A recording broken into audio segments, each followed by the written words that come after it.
Actually, hindi ako magaling magluto but it's mango season and I got inspired to make a frozen mango float. Kaya let's go, kain tayo.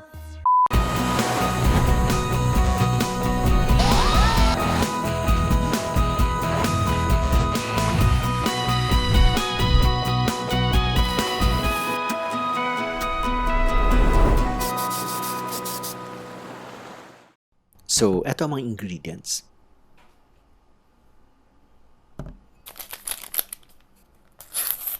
First, tunawin ang 2 tablespoon unflavored gelatin sa 1/4 cup hot water.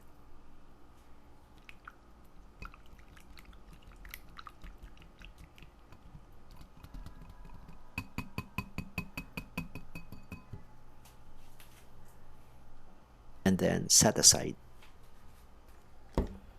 May nabibiling ground Oreo sa bakery store, so let's use 160 grams, haluan ng 60 grams melted butter. Medyo naparami yung gawa ko dito, mga 80 grams, kaya medyo bawasan natin.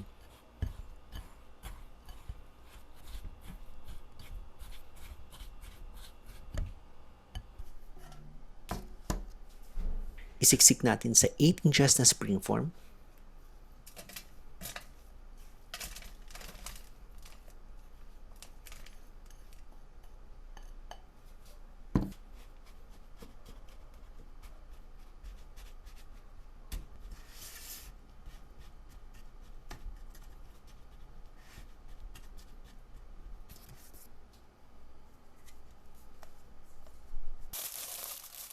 Then chill for at least 15 minutes or more.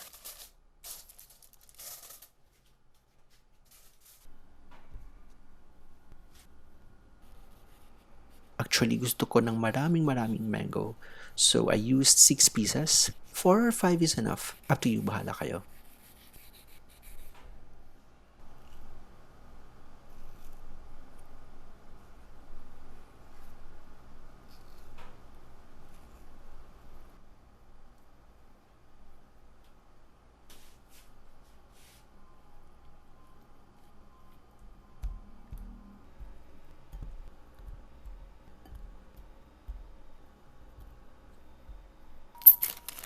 I also had 8 to 10 pieces of Oreo biscuits that I broke into chunks para gamitin natin mamaya.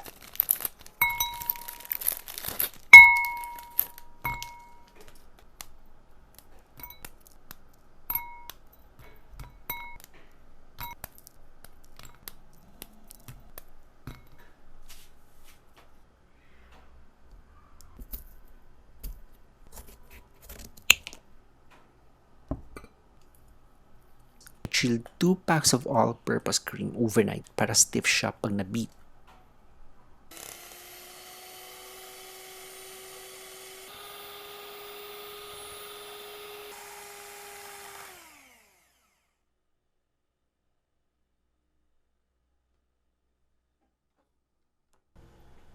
Dagdag ang condensed milk.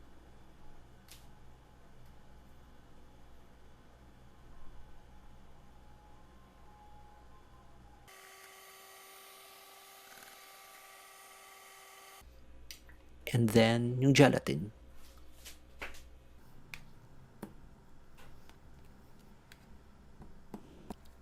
Lagay ang sliced mangoes.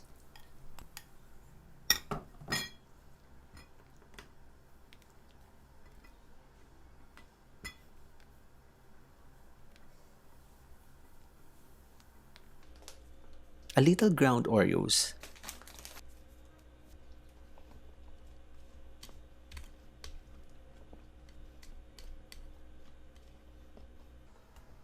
Tapos, ilagay sa springform. Ipantay, ganyan.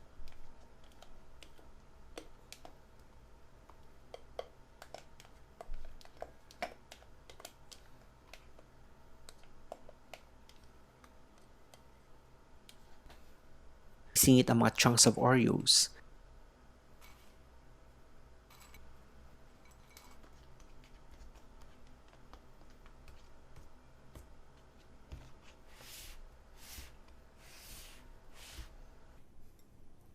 Lagyan ng ground Oreo for topping.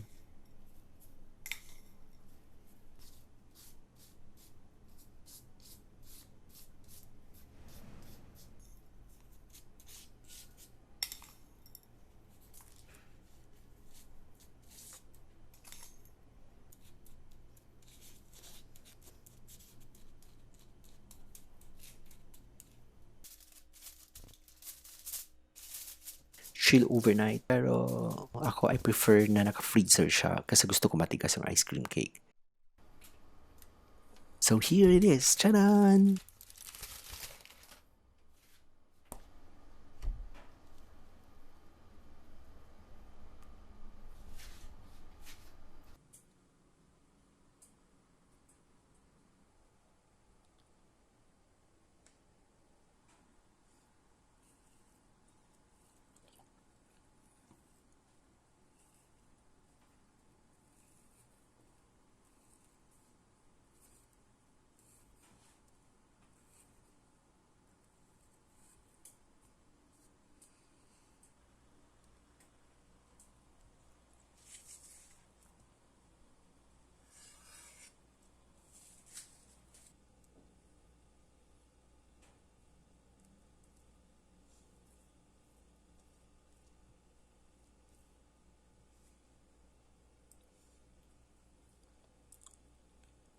Sorry, hindi ako magaling maghiwa pero sobrang sarap niya.